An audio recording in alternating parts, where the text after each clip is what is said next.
World Champions of Baseball. The Philadelphia Eagles are Super Bowl champions. Eagles fans everywhere, this is for you.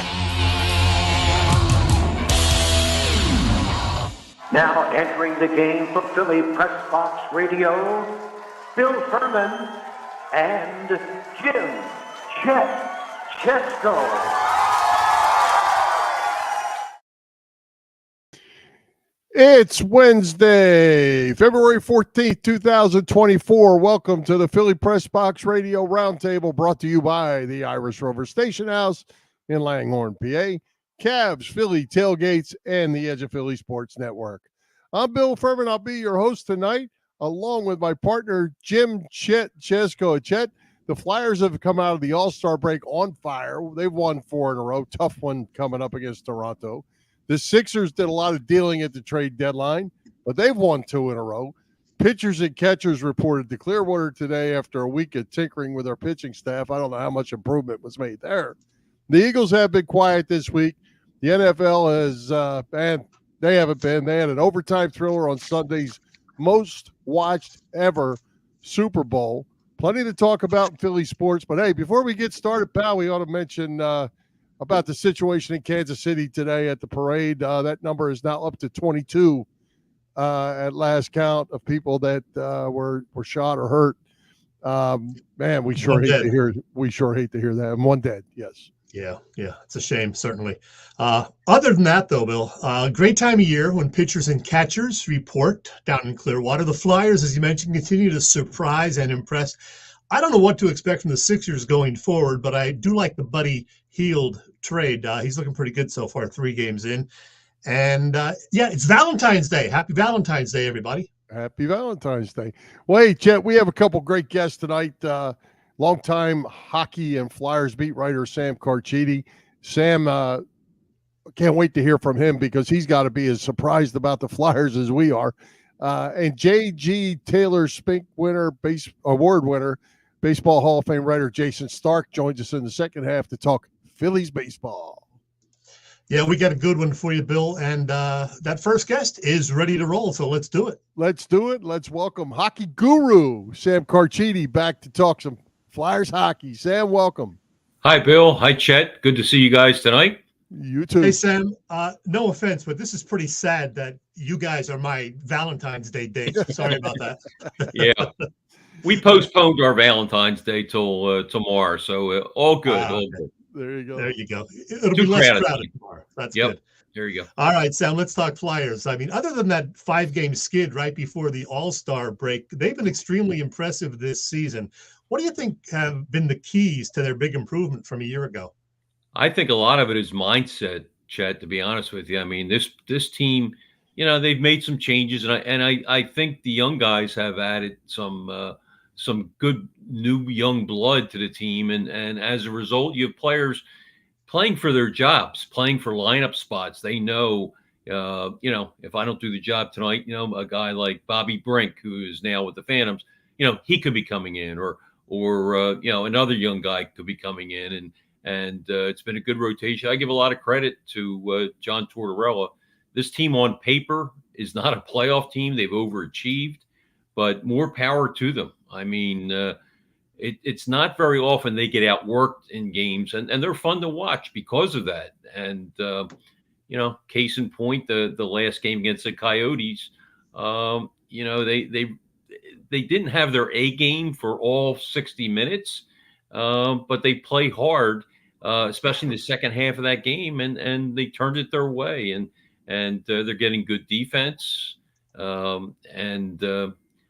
you look at it, and they're third place. They're in a playoff spot right now, and their power play is awful. I mean, if their power play had been clicking, this team might be in first place, believe it or not. Yeah. I mean, they're 31st in the league. They're clicking at about 13%, and their PK, on the other hand, has been tremendous. You look at the PK; they're second in the league, and credit to the guys on there. Scott Lawton has done a great job, and it's just fascinating to me that the trade deadline is less than a month away, and you wonder how Danny Briere is going to go. All indications are he's going to make trades to acquire draft picks, but he's probably going to. There's reason for him to at least pause now, anyway, Sure. And maybe try to pick up somebody that's going to help them not only this year but in the long run. And because this is a surprise, I don't think anybody expected them to be in the playoff hunt right now. Well, say you all answered my first question, I think, already, but I was going to say to you, have you ever seen a team that is so bad in special teams on one end and so good on the other? And heck, they almost have as many shorthanded goals as they have power play goals. They score shorthanded, it seems like, almost every night. Yeah, it's been amazing. They call it the power kill because they score so many goals off of it, Bill, as you know, and it's been really fun to watch, and they're very aggressive on the penalty kill, and they look very discombobulated on the power play. And do they try to make a trade and get somebody that's going to help out, or maybe just with time, somebody like a Tyson Forster will turn into a force on the power play. Owen Tippett certainly has a great shot. They have some good weapons, and it's just a little puzzling right now that they're so poor. Their entries have been poor, and as I said, they just look out of whack. And we'll see. But if they can make some strides and maybe get that percentage from 13% up to 16, 17%, it's going to be even more fun to watch this team. And as you mentioned, Bill, they have a tough test tomorrow. On Thursday, they play Toronto, a team that's very good on the power play. But all bets are off. I mean, on paper, it looks like Toronto is the better team, the much better team. The Flyers have more points than Toronto. I mean, go figure. I mean, as I said, John Tortorella deserves a lot of credit. There's no question about it, and he's got them playing hard. But you wonder the Carter Hart effect, how that's going to affect them too. I personally feel it's going to cripple them because Urson's played so well, but you just wonder not having a fallback like Carter Hart. Carter Hart, of course, was the number one guy. And you just wonder if they can do it with Cal Peterson as the fallback. Peterson's had a checkered past. He's played pretty well lately for the Flyers.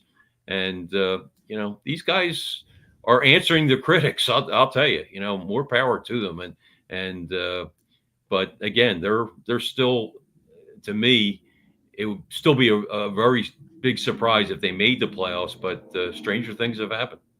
Hey, Sam, Travis Konecny was an all-star. Owen Tippett played his way to a nice, long, new contract. Besides those two guys, anybody stand out in your mind with their play so far this season? Who has surprised you? Sanheim was a take-charge guy for a lot of the first half of the season, and he's kind of tapered off a little bit. But he's been a pleasant surprise, I think, for most of the year. Morgan Frost has really come on lately. And, he's been, if you look at him driving play and some of the statistics other than goals for and assists for, he's been really driving play. So he's been a pleasant surprise. And, I think Sam Urson, you could make a case that Sam Urson has been their MVP. This kid's a rookie. He's got a 2.49 goals against average. And the way he's conducted himself, he had a rough time the last 4 games before the All-Star break. And by that time, we knew that Carter Hart was going to be out for a long time. And I thought right then that was maybe an indication that he was rattled a little bit and the spotlight may be too much. But he's played great. They've won 4 in a row. He's played great since the All-Star break ended. Maybe he just needed a breather. But, he's been a big surprise. I mean, he's played like a veteran, and people forget this. He's still a rookie, and but they've gotten some contributions from guys like Zamula, quiet contributions. I think Drysdale's been a good addition for them on defense. I like the way, he looks like a guy that's really going to help the power play. We talked about how bad the power play is, but Drysdale, especially last game, if you look at some of his moves, keeping the puck in and setting up things, they were 0 for 8 on the power play. but they were robbed a few times, so it's a little misleading. So Drysdale to me looks like he could be a guy that's going to drive this power play or quarterback it. And Cam York has been up and down on the power play, but these guys are young. You expect that, and but all in all, it's been a team effort. Couturier's done a good job. Atkinson's been a disappointment. But Forster has come on lately before his injury. I think he's been a pleasant surprise. He looks like he's coming into his own. Could be a guy scores 15, 16 goals as a rookie, and a quality rookie year for him. And I think he'll grow. I think he'll be a regular 25-goal scorer down the road. So a lot of positives to look at, especially with the young guys. Sam, you mentioned Morgan Frost. He's a guy that's really interesting to me. When they drafted him, he was a prolific scorer. When they drafted him, he struggled a bit along the way. You don't know if he's in John Tortorella's doghouse half the time. He's been scratched a lot. Or does Tortorella see something in the kid that the kid's not giving him? And right now, as you said, he's probably playing the best hockey of his career. Is he a guy that you maybe they just need to have patience with? He's going to only get better, or is he a guy that you try to move to get something for, and then he turns out being a star in his league? Yeah, I wrote this for Philly Hockey Now, I guess maybe 2 weeks ago, that I would be very careful. I mean, if you're overwhelmed in a trade, of course, then you do it. But if you're not overwhelmed, I'd keep Morgan Frost. I mean, we've seen it with Justin Williams and several other, Patrick Sharp, and several other guys they gave up on too soon. Some of that was Ken Hitchcock's impatience. He liked veterans. And, I think Tortorella had that reputation that he's a veteran coach, but he's done fine with the young guys. They've developed under him. So I don't think, even though he and Morgan Frost have not seen eye to eye all the time, I think he's kind of grown on Torts. And Torts admitted that, when he benched Morgan Frost, he admitted that he was surprised Morgan Frost came into his office and said, hey, I want to know what's going on. I feel like I'm doing a good enough job and I should be out there and on and on. I don't know exactly what he said, but that was the gist of it. And since then, Morgan Frost has come into his own. So good on him for, sticking up for himself. And Torts has said that, he liked that. I think he wanted that to happen. And maybe the benching, lit a fuse.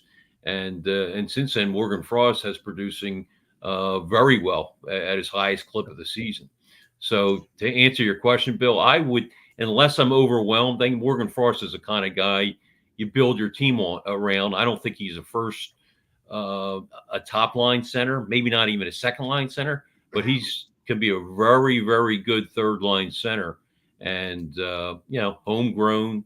And I really like Frost. I like his game. He gives the Flyers creativity, and they didn't have a lot of that on the team. And and they now have some creative players.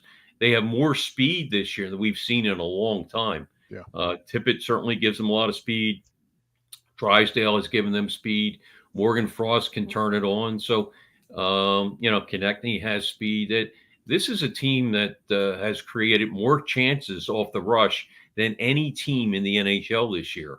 And, that speaks volume of where this team, was last year and where they are now. They haven't scored all the time off the rush, but they're getting more scoring opportunities off the rush. And that's what makes them a real exciting team and a successful team as well. Sam, we could talk a lot more about the current Flyers, but we've got to get to two other topics before we let you go. One of them, you told us last year, the last time you were on with us, about this new series that you're working on, a potential TV series called Bullies. What is the status of that? Where do things stand? Yeah, I appreciate you mentioning it. We're having a great time doing it. Jeff Hare, who is originally from Roxbury, he's been a movie maker, and he's situated in LA now, but he's a Philly guy at heart, and we're the creators of this series. We have our book is done. We have a book that is going to come out in 2025 on the Bullies, and where they are now compared to when they won the cup, and reflections that nobody's really heard about. We have 1,000 pages of transcripts and from talking to all the players and people connected with the team. We've had a ball doing it, and they're just great, down to earth people. I can't say enough about them. And we have 2 episodes written, and we're doing a sizzle, which is basically a trailer, fancy way of saying a trailer for the series, which is going to be a 2-year series, 8 episodes per year. And once the sizzle is done, Susan Ryan, I don't know if you remember Ron Ryan. Ron Ryan was the Flyers president in the early 2000s. Susan Ryan is his daughter, and she's an accomplished actress, and she works behind the scenes now, and she's very excited. She's part of our team now, and once we get the sizzle done, she and some others will take the 2 episodes we have written. When I say episodes, they're just the written episodes. They're not filmed or anything. Mm-hmm. And she'll take that and the sizzle to Netflix and HBO and the other networks, and we're still writing other episodes in it. But it's not a documentary. You guys probably remember the great documentary HBO did probably about 12 years ago, or maybe even longer, on the Broad Street Bullies, and that was strictly documentary. Ours is a TV drama, and we've learned so much that hasn't been made public. We've learned so much behind the scenes stuff, and we want people who watch this series to like it, even if they're not hockey fans. They're going to be intrigued by the relationships the players have off the ice, and their family lives, and the ups and downs, and it's some powerful stuff too. I don't want to give anything away, but some really powerful stuff that some of those guys had to overcome to get to where they were in 74 and 75. Our story takes place from 67, their inception, and it ends in 76 when they lost to Montreal and their dynasty ended. Their 2-year run as Stanley Cup champions ended. But if you remember, the people did not want to leave the Spectrum, because they stood up and applauded. And it was like a thank you for this 3-year run of excellence. And they didn't want to leave. And so people say, why didn't you just end the series in 75 when they beat Buffalo, won the cup? But 76, it teaches us a lot of lessons. Flyers had a lot of injuries that maybe if their players were healthy, they might have won in 76. Big guys like Bernie Perrant, Rick McLeish, Gary Dornhofer were missing. But 76, we want to include 76 because it was a special year, because they beat the Russians in a game that, was amazing for a lot of different reasons. The Cold War was going on. It was the height of the Cold War. And Philly wasn't just playing for Philly. It was playing for the entire NHL. And all of a sudden, the NHL, which despised the Flyers, despised the way they played, all of a sudden, they were on the Flyers side. You're playing for all of North America. And I won't give too much away, but I will say some of the Flyers actually told Clarence Campbell to leave the locker room. He was the NHL president at the time. And before that game, he wanted to make a speech, and they told him to leave the room. One player said, "You're a hypocrite. Get out of here." That kind of thing. Great. Nice. Yeah. So it's just really a fascinating story. It's a fascinating run. Up until Vegas won, the Flyers, it took them only 7 years. That was the fastest time a team had won a cup since their inception. Vegas won it in 6 years last year. So just quite an accomplishment. If you remember, Philadelphia at that time was the city of losers. The Sixers were coming off a nine-win season, 9-73. Yeah. The Eagles were in last place again. The Phillies were in last place again. They were the city of losers, and the Flyers just lifted the city on their backs. And we had 2 million people at the 74 parade, 2.3 million.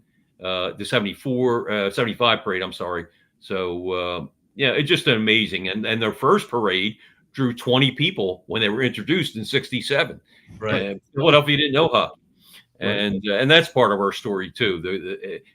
I guess the bottom line is one of the main things we want to get across is the love of story, the love affair between the Philadelphia fans and the Philadelphia Flyers, and all the obstacles the Flyers had to overcome to get to where they were. So we're really excited about it, and I appreciate you mentioning it. Can't wait to see it. Last thing from me, and then Bill can do a follow-up if he wants. We got to mention this. You're involved heavily with this event. It's a celebrity bartending event. Tell us all about it and what it's for. Yeah, February 27th, I'll be at the at the restaurant. Excuse me, I lost my voice there. The Osteria 545, tremendous Italian restaurant. If you like Italian food, please come out. There it is on the screen. And it's the best Italian food in South Jersey. And proceeds are going to help the Adam Talaferro Foundation. I'm on the board of directors of the Adam Talaferro Foundation. We've raised over $2 million for athletes who have suffered spinal injuries. For those who don't know, Adam Talaferro was a great football player at Eastern High School in South Jersey. And he was going to be a star. I think he would have been playing in the NFL. There's no question in my mind. He went to Penn State and was injured making a tackle, and his career ended. But, he's very successful. He was paralyzed, fought his way back, and 3 months later, he was told by doctors he would never walk again. In fact, 3 different doctors at 3 different hospitals told him that. And 3 months later, he walked out of McGee Hospital. He still walks with a pronounced limp, and he has some problems with his hand. He can't really open all the way because of nerve damage, but he's became a lawyer. It's such an unbelievable story. Became a lawyer and now works for a drug company, married, has 2 gorgeous kids, and his legacy, he's touching more people now than he probably would have if he made it to the NFL. His legacy is the Adam Talaferro Foundation, and it's a great cause. So come out and support it. It's 6 to 8, and I'll be specializing in some limoncello mojitos if you like them. And like I said, it's a great cause and a great Italian restaurant. And of all those things you said about Adam, he's a better person than all those things. Yeah, no question about it. He is the best. He just so sincere and kind-hearted and does so much for people. And the foundation, we've put elevators and houses for people who are in wheelchairs, and we've gotten vans that are wheelchair accessible for them, and we've done a lot of good things. And this night will help us raise some money for just a wonderful cause. I have to throw out Tom Lycavone's name. He's the president of the Adam Talaferro Foundation, former high school coach in New Jersey, and he just does a remarkable job. So come out that night, put it on your calendar, and I'd love to serve you that night.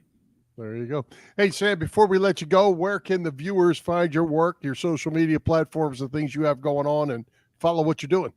Yeah, thank you, Bill. You can reach me at Broad Street Bull, and we're going to put out a pretty big campaign, social media campaign for bullies. That's probably going to start next week. So, next time I'm on, or you can even look for it on my Broad Street Bull Twitter, but we're going to have a lot of information on that. And I appreciate you mentioning it. And you can reach me also if you have any questions, SAM CARCHIDI 55 and at gmail.com. And be happy to answer any questions. But we're really going to promote this endeavor, this Bullies TV series. So we're excited about that. That should be up sometime next week. Can't wait. When will the book be out? You said the show in 2025? Actually, the book originally was going to come out in 2024.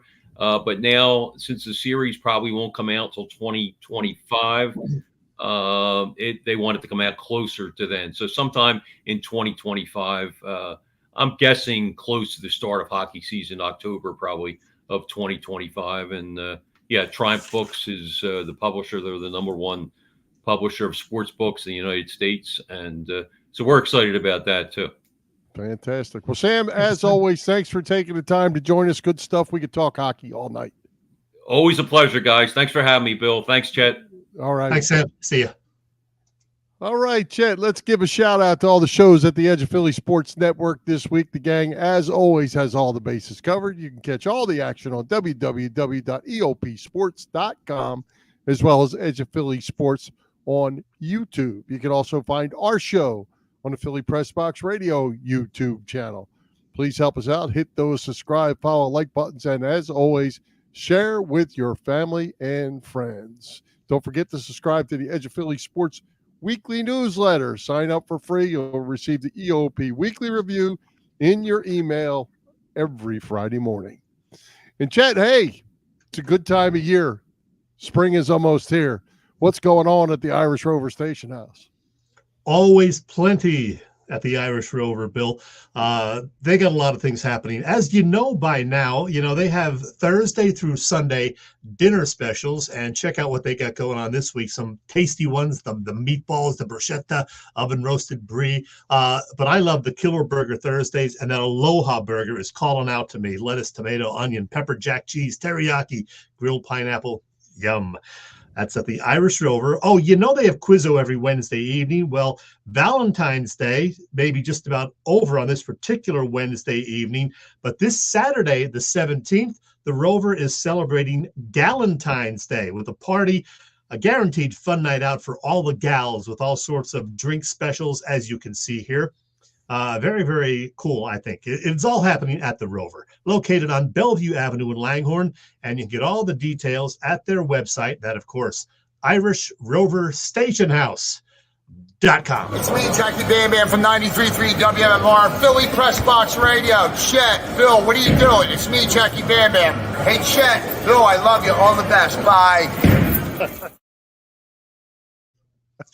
Always good to have Jackie Bam Bam with us.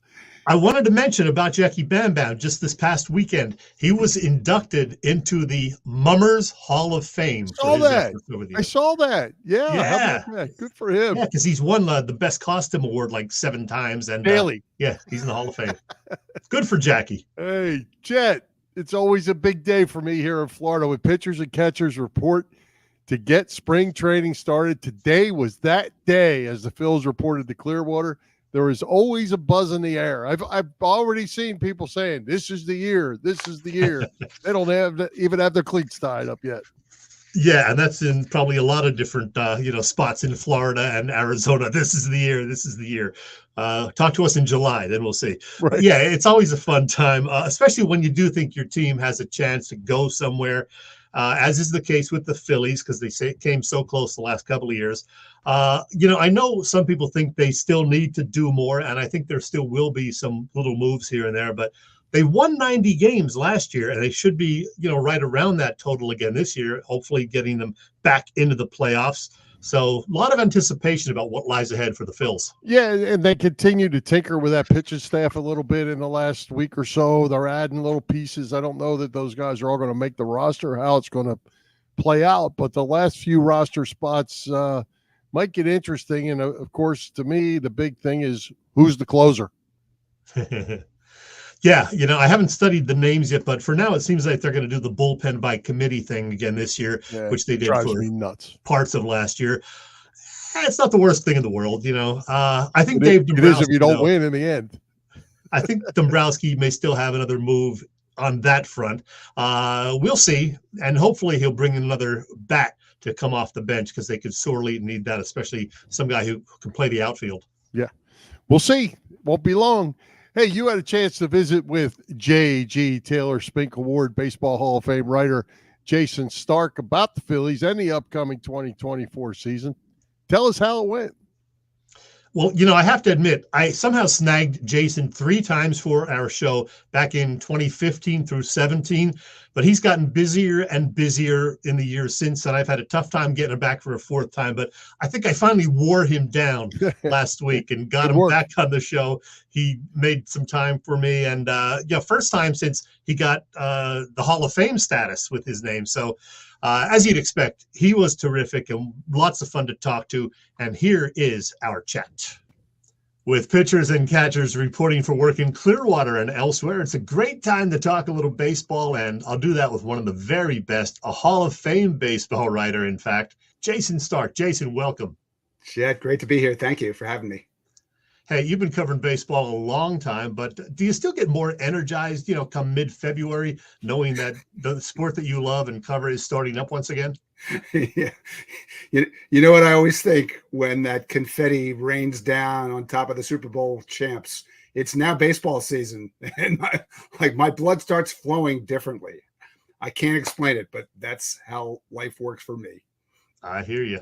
Hey, let's talk Phillies. They came within one NLCS win of a second straight trip to the World Series.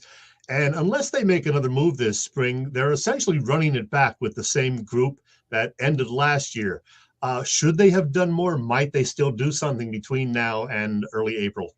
I think you'll see a couple small moves. I know there's all these rumors about them being the team that rescues Scott Boras on somebody like Cody Bellinger or Jordan Montgomery. I honestly don't see that unless something completely shocking develops. But I do think you'll see them add outfield depth and pitching depth.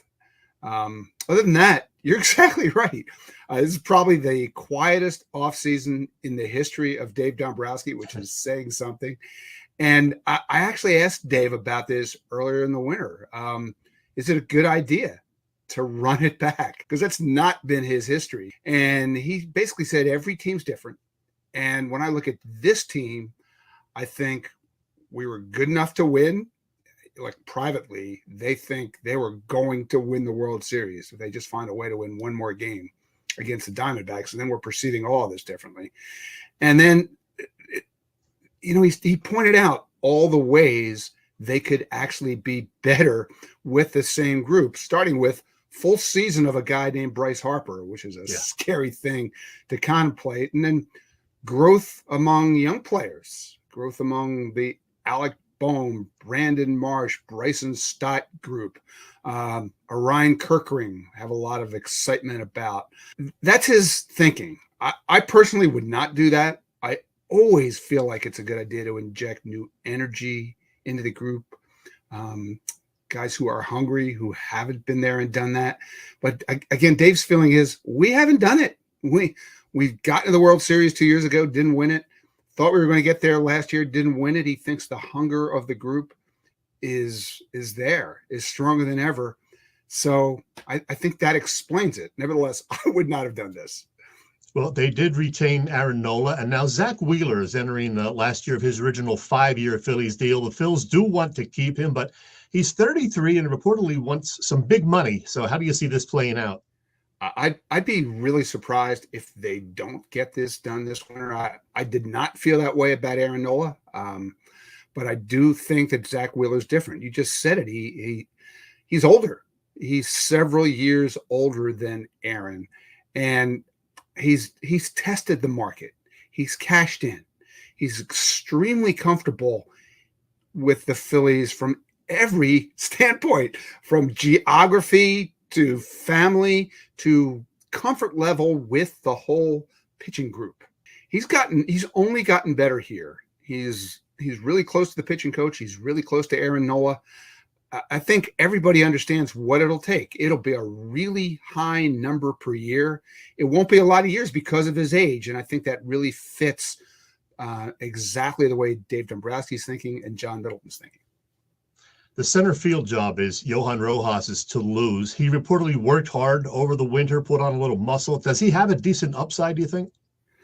Well, he's a spectacular defender. He is so much fun to watch, just roam around center field, isn't he? The question is the offense. And like, I'll be honest, I'll kind of believe it when I see it. He's a really talented kid.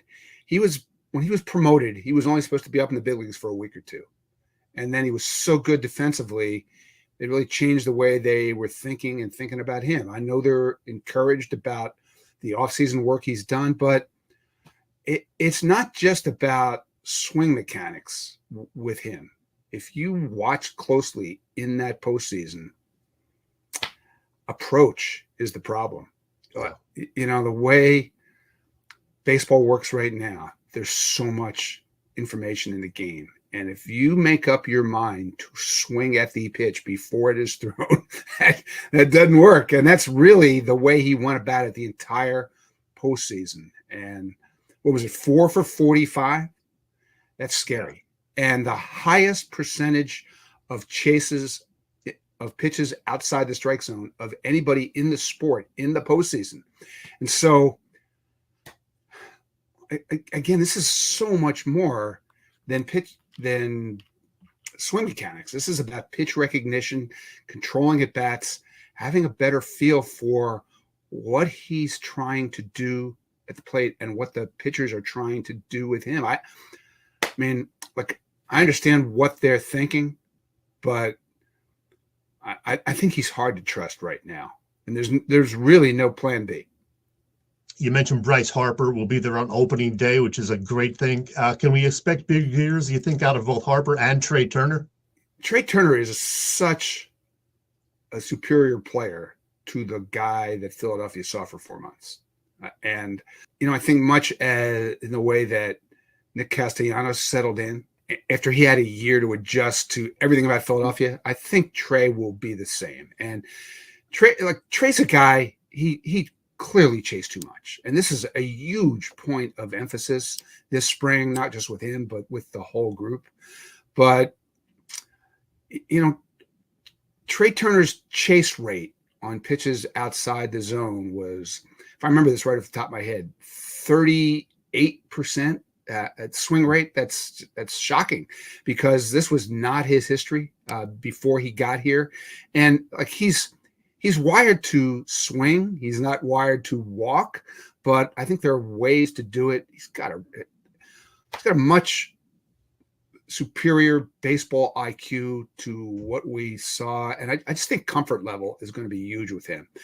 And hey, a full season of Bryce Harper, I don't think we fully comprehended what that could be. Like, I've always thought Bryce had a 50 homer season in him. And if you look at the healthy portion of Bryce Harper's year, which is basically the final third of the season, it would project out over a full season to close to 50 homers and an 1,100 OPS. And if he does that for 6 months, he's the MVP, right? So, yep. That's like those two guys that you just mentioned are a big reason to think that there is offensive upside, and they were already one of the best offenses in the sport. Two final things, Jason, both of them Hall of Fame related. You can guess what the second one is. But the first one, several former Phillies were on the 2024 Hall of Fame ballot. Billy Wagner just missed by 5 votes. A lot of Phils fans, though, debate whether Jimmy Rollins and Chase Utley are worthy. Rollins still struggling to get a lot of support, but Utley had a pretty good debut on the ballot, 29%. Do Rollins and or Utley get in at some point? I think Chase is going to get in. Last 30 years, the only player not tied to controversy who debuted at 28% or higher and who was not elected was Don Mattingly, who was literally 30 years ago. And I think if Don Mattingly were on the ballot today, he would get elected. So I think that portends good things for Chase. I think he's the perfect data-driven 2020s kind of candidate. I think we're out of necessity, we're starting to gravitate away from the old magic counting numbers. We don't have any 3,000 hit guys in the sport anymore. We don't have any 500 homer guys in the sport this year. It's amazing. And so that's going to force us to change the way we vote. And then in 2 years, a guy named Buster Posey comes on the ballot. Feels like a Hall of Famer, right? 1,500 career hits. Chase is in the 1,800s. And so there's always been kind of this blockade of hitters who don't have 2,000 hits getting elected. I think Buster Posey changes that narrative. So I think because of that, Chase gets in. It'll take him a while, but he will. And then the question is, does he elevate Jimmy Rollins along with him? I don't know the answer. I did notice something really interesting, Chet, after this election, in which Chase's total votes were twice Jimmy Rollins. You're showing it here. Do you think it's safe to say that voters who reveal their ballots before Election Day are kind of new school voters, and voters who don't reveal until after Election Day or don't reveal at all are more old school voters? I think it is, right? Yeah. Okay, so with those new school voters, Chase Utley almost had 3 times as many votes as Jimmy Rollins. And then with the old school voters, they were essentially tied. Jimmy had 1 more vote than him. And so that tells you Jimmy's a much more traditional candidate who's got a very unique case. No shortstop who ever lived has had his career with 2,400 hits, 400 steals, 200 homers, 800 extra base hits, MVP, 4 Gold Gloves, most hits in the history of his franchise. No shortstop who ever played baseball had that career. And so it'll be interesting to see how the conversation about Jimmy evolves. Chase is so data driven, his case, and Jimmy's so old school counting numbers driven. I don't know. There's a case for both, but I think Chase fits where voting is going. And Jayson, speaking of the Hall of Fame, you and I haven't talked since 2017, so I got to bring this up. 5 years ago, you got the call and received the J.G. Taylor Spink Award for your terrific baseball writing and reporting. Well deserved. I know you've said you wanted to be a sports writer since you were 9 or 10 years old. So what did that honor mean to you? It's really hard to put into words how overwhelming that whole experience was. My induction weekend, I shared it with Mariano Rivera and Mike Messina and Edgar Martinez and the late, great Roy Halladay. So got to know the Halladay family very well in that time. And I'm not them. I'm not. So I told Jim Thome he hit 600 more home runs than I hit. But that isn't how those guys treated me. They treated me like I was one of them, like I was a Hall of Famer. And it was amazing. The whole experience was just amazing. We had over 100 friends and family come all the way to Cooperstown, New York, just for me. So just that side alone was overwhelming. But experiencing it in the way I did, like I was sitting in this room getting ready to go give my Hall of Fame speech. And the greatest players who ever lived were in this room. And also I was there. Okay. And so at one point I looked around and realized who was around me. And I thought, whoa, I'm having a little trouble breathing here. So I got up, kind of stood in the corner, looked around and thought, I need to take a walk. So the men's room was down the hall. So I started walking down the hall, and Jeff Bagwell starts walking with me. He says, "How you doing?" So I said, "Oh, Jeff, I'm doing great. I'm looking around the room at who else is in the room and thinking, what am I doing here?" He said, "Oh yeah, I think the same thing." I said, "Wait a second, you feel the same way? You realize you're a Hall of Famer, right?" He said, "Oh yeah, I know, but I'm not a Hall of Famer the way those guys are Hall of Famers." Yeah. And so that really helped relax me. Other players think of the legends as legends. They have a hard time understanding that, like, they can now walk into that building in Cooperstown and like their plaque is up there. Like, you can walk into the Hall of Fame, head for the writer's wing, and there I am. Mm-hmm. So that was a crazy weekend. That winter, my wife and I went back and we went and looked, and there was they hadn't taken it down. I was still there. And we looked at each other and thought, wow, this really happened. And Chet, I've thought about this a lot. I don't know what your concept of forever is. I have a hard time grasping that. But people walking through the Hall of Fame in 50 years or 100 years or 500 years or however long there is a Hall of Fame, like, they're going to see me if they're interested in my profession. And it's just staggering to try to imagine that happened to me in my actual life. I love it. Follow Jayson on Twitter, aka X. Read him in The Athletic, and check out the Starkville podcast he does with Doug Glanville, one of The Athletic's many great podcasts on there. Jayson Stark, thank you, and enjoy the baseball season. Chet, thank you for having me. You too. Hey, Chet, there was so much good stuff there, but that ending, that last 2 minutes or whatever it was just, the whole pinch yourself kind of thing. Yeah, wasn't that great? But hey, I do say I agree with Jason. We need an outfielder. We need some depth, and I'm 100% on board. We don't know if Marsh can be as good this year as he was last year or continue to get better. I sure hope so. I love how he plays. But if he doesn't and you end up platooning, you're short a guy. They need more players, more bats. They do. Don't let us down, Dave. That's right, Dave. Come on. Hey, what's going on with the best tailgaters in Philadelphia? Bob Cavanaugh and the gang at Cavs Philly Tailgates. Oh, man. Cavs Philly Tailgates. Love these guys. Cav has been cooking up a terrific catering business for more than 30 years.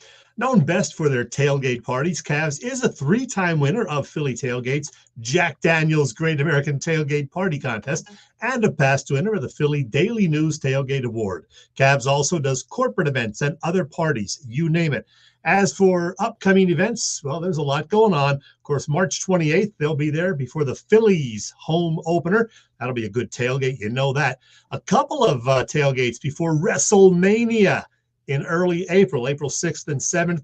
And then, hey, Kenny Chesney's coming to Philly June 8th, and so Bob will do a tailgate for that. Folks love their country music stars like Kenny Chesney, and we also love a good tailgate. So get all the details, order your tickets via phillytailgates.com. You can check the site, and if you have any questions, just email them at cavscatering@verizon.net. Cavs Philly Tailgates is the way to go. And I think you know by now, Bill and everybody else, that Cav also works with Vince and Company at Philly Sports Trips. They're the folks to use for all Eagles road games, and there'll be 8 of them this coming year, just like many years. Check out the schedule, what they have coming up as well. Of course, this weekend, there's that Stadium Series hockey trip. The Flyers up against the Devils, I believe it is. And spring training trips, a trip to Austin. Also, there is a trip to Nashville in April. You can get all the details on that and more, phillysportstrips.com. Hey, didn't they already come out and say they're going to Brazil? I think I would think so. They're working on that Brazil. I'm sure they will. Yeah, they're working on that Brazil trip right off the shoot. So September 6th, the Eagles open. It'll be here before you know it. You know it. Well, we got a couple championships to win before then, though. Hey, speaking of that, Sixers made some noise at the trade deadline, adding scorer Buddy Hield and moving a handful of bench players to clear up cap space, which eventually they got 37-year-old Kyle Lowry. I don't know if that's a big help or not, but they did not do anything to upgrade the center position until Joel Embiid returns. With all that said and done, they've won 2 in a row. Yeah, I really like Buddy Hield. I think he's fun to watch. The guy's not afraid to shoot. He's averaging like 23 a game in his first 3 starts. I think he fits in well with Maxey. Cameron Payne, the other guy they acquired, Cam Payne, which is a great name, by the way, he's good. DeAnthony Melton should be back, if not tonight, certainly by this weekend. Paul Reed's been playing okay in Embiid's absence. Now, look, if they can go 500 over these, final 15 or 16 games, whatever it is, that'll be good. That will, I think, keep them out of that play-in area, the 7 through 10. So that's what you want to do.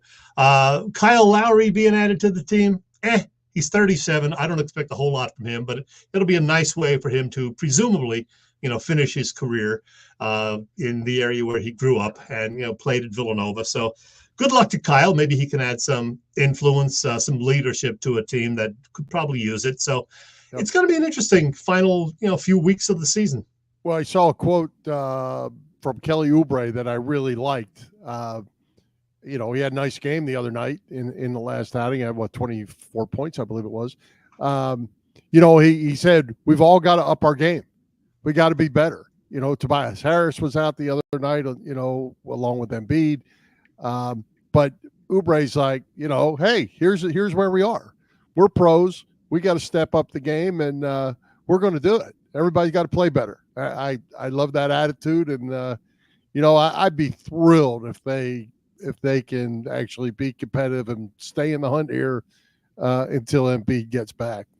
By the way, I misspoke. They have 29 games left. So what I meant to say was if they could win like 15 or so, half of the 29 games that remain, that would be great. It's going to be fun to watch. PJ says 48-46 at the moment. So they're in the heat without Jimmy Butler tonight. Yep, no Butler. There you go. All right. Hey, Chet, did you want to sneak in a random Chet tonight? Did I hear? Oh, what the heck? Why not? I could always sneak in a random Chet. So Am I organized for it? Of course not, but I'm going to give it a go anyway. Bill, here's the deal. I was thinking last night about the hundreds and hundreds and hundreds of songs with the word love in the title. It's Valentine's Day. That's why. And I think weird stuff sometimes. So yeah, many rock songs have the word love in the title. And I decided I would try to come up with some of my favorites. Now, here's the deal. There's all sorts of schmaltzy love songs, but I went with the rock angle. And look, these are just some of the honorable mention ones. I think that there's like 40 on this list that I came up with, using the internet with some help. I'm not going to read all of these. You can look at it. You can freeze this on your screen later. But these are the 40 or so songs that did not make the final cut. But a lot of good ones in there, certainly. Now, what I decided to do otherwise, though, was since today is the 14th, on Valentine's Day, I would come up with my top 14. And I'm not even going to read all of those to you, but that's a pretty good list right there. Top 5. What's so funny about Peace, Love, and Understanding? Number 5, Elvis Costello and Nick Lowe did that one. Whole Lot of Love, Led Zeppelin. 2 Zeppelin songs in there because I like the slower ballad, All My Love, also, which was number 10. Number 3, my favorite Van Halen song, Ain't Talking About Love. Can't argue with that one, folks. Radar Love, which is a great song, especially if you're driving. Man, what a great song to motor down the highway and hear that one. And number 1 on my list is Queen's Somebody to Love. That is my favorite Queen song. And, Bill, is also my very, very favorite Sing in the Shower song, too. I love the Queen song, Somebody to Love. And that's my list of great rock songs with the word love in the title. Well, there you go. Happy Valentine's Day to whoever was listening to your love songs. Hey, one thing I want to throw in before we get to talk about... Yeah. One off the topic thing before we get to talk about the Super Bowl. We talked about this last week. Caitlin Clark, I mentioned, for our female basketball player for the University of Iowa, will break the record tomorrow night on they put it on Peacock Thursday at 8:00. So it does get a national game. It's just on the pay-per-view. I thought it was going to be on the Big Ten Network, but it's not. Caitlin Clark needs 8 points to become the leading scorer in women's basketball history. So if you want to watch a little history, check it out. I'm planning on doing it. I didn't know you were so fascinated by this whole Caitlin Clark thing. Oh, I became fascinated when I just started seeing videos of her every night throwing in 35 points and shooting from the logo. Yeah.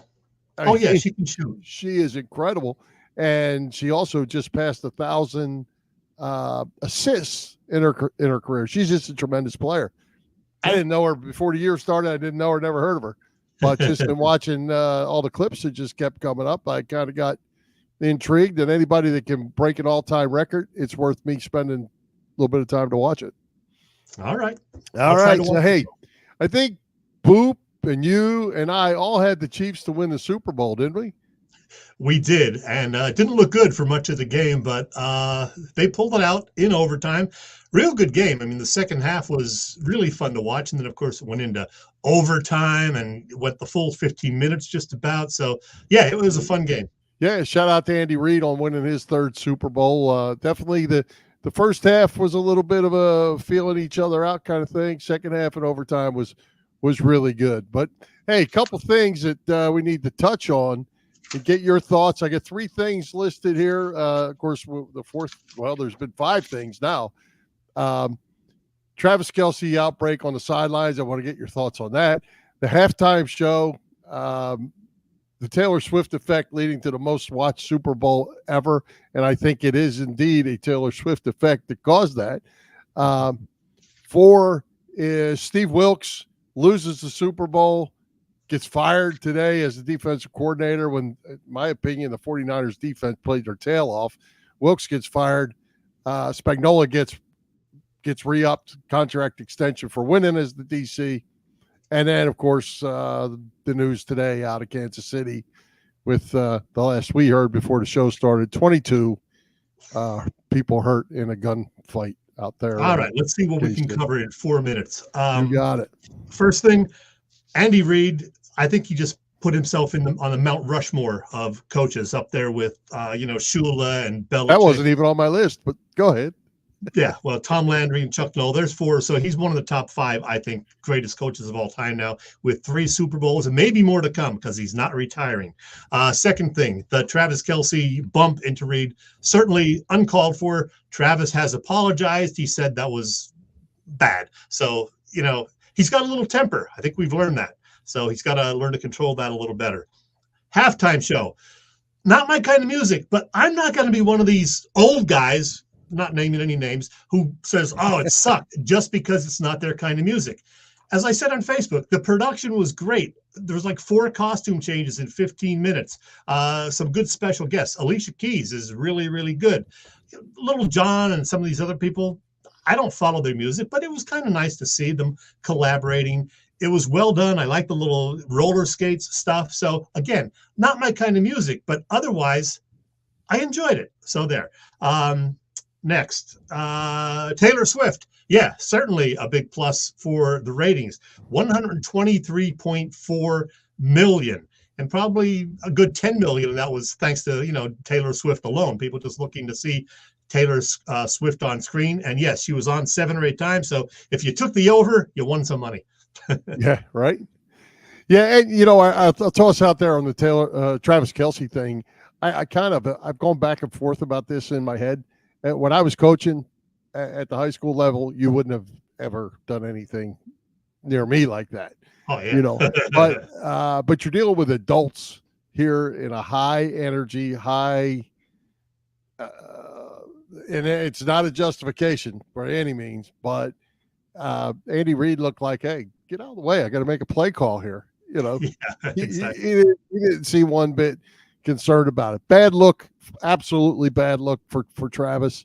Jason called him out on it on their podcast today. They had a lengthy conversation about it. I think they both know bad look. Whether he should get penalized in any way, I don't think that'll happen. Halftime show for me. I can take it or leave it. I guess the thing that I probably didn't like the most about it is I'm not sure I understood any of the words.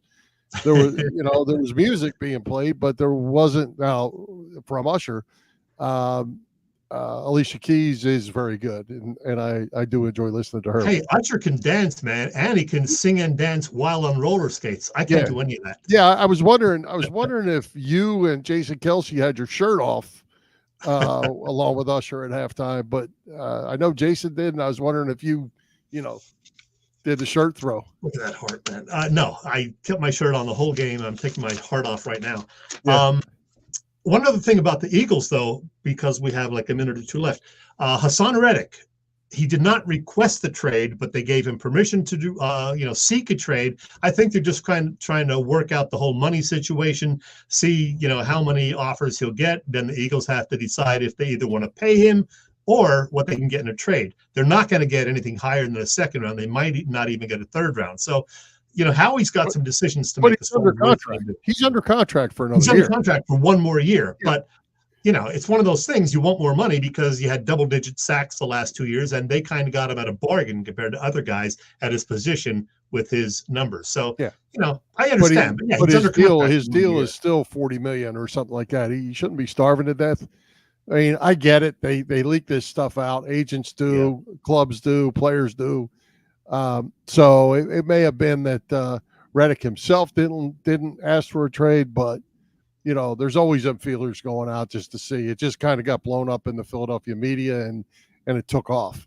Bill, do you have any thoughts about what next week's show might entail? I thought you were going to tell us real quick, since we had a great guest tonight is SAM CARCHIDI and Jayson Stark. Couldn't do much better than that, but here we go. Oh, we got another good one for you, Bill. It's one of our favorites, and it'll be the day after her birthday. It's her annual February visit, she does a semi-annual visit, but February is one of them. It's Dee Lynam. We're talking Sixers with Dee Lynam live next Wednesday. You know her from covering the Sixers for the last 25 years and her weekend work at 97.5 The Fanatic, the great Dee Lynam. Always fun to talk. Yep. D, and hopefully the Sixers are playing good ball so we can talk about that as well.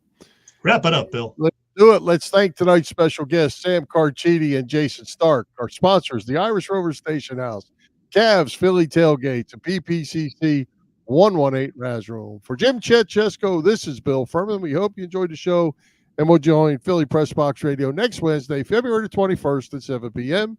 You can see us live on Facebook, on our Philly Pressbox Radio YouTube channel, and listen on Google Podcasts, as well as Apple Podcasts, iHeartRadio, and all the others.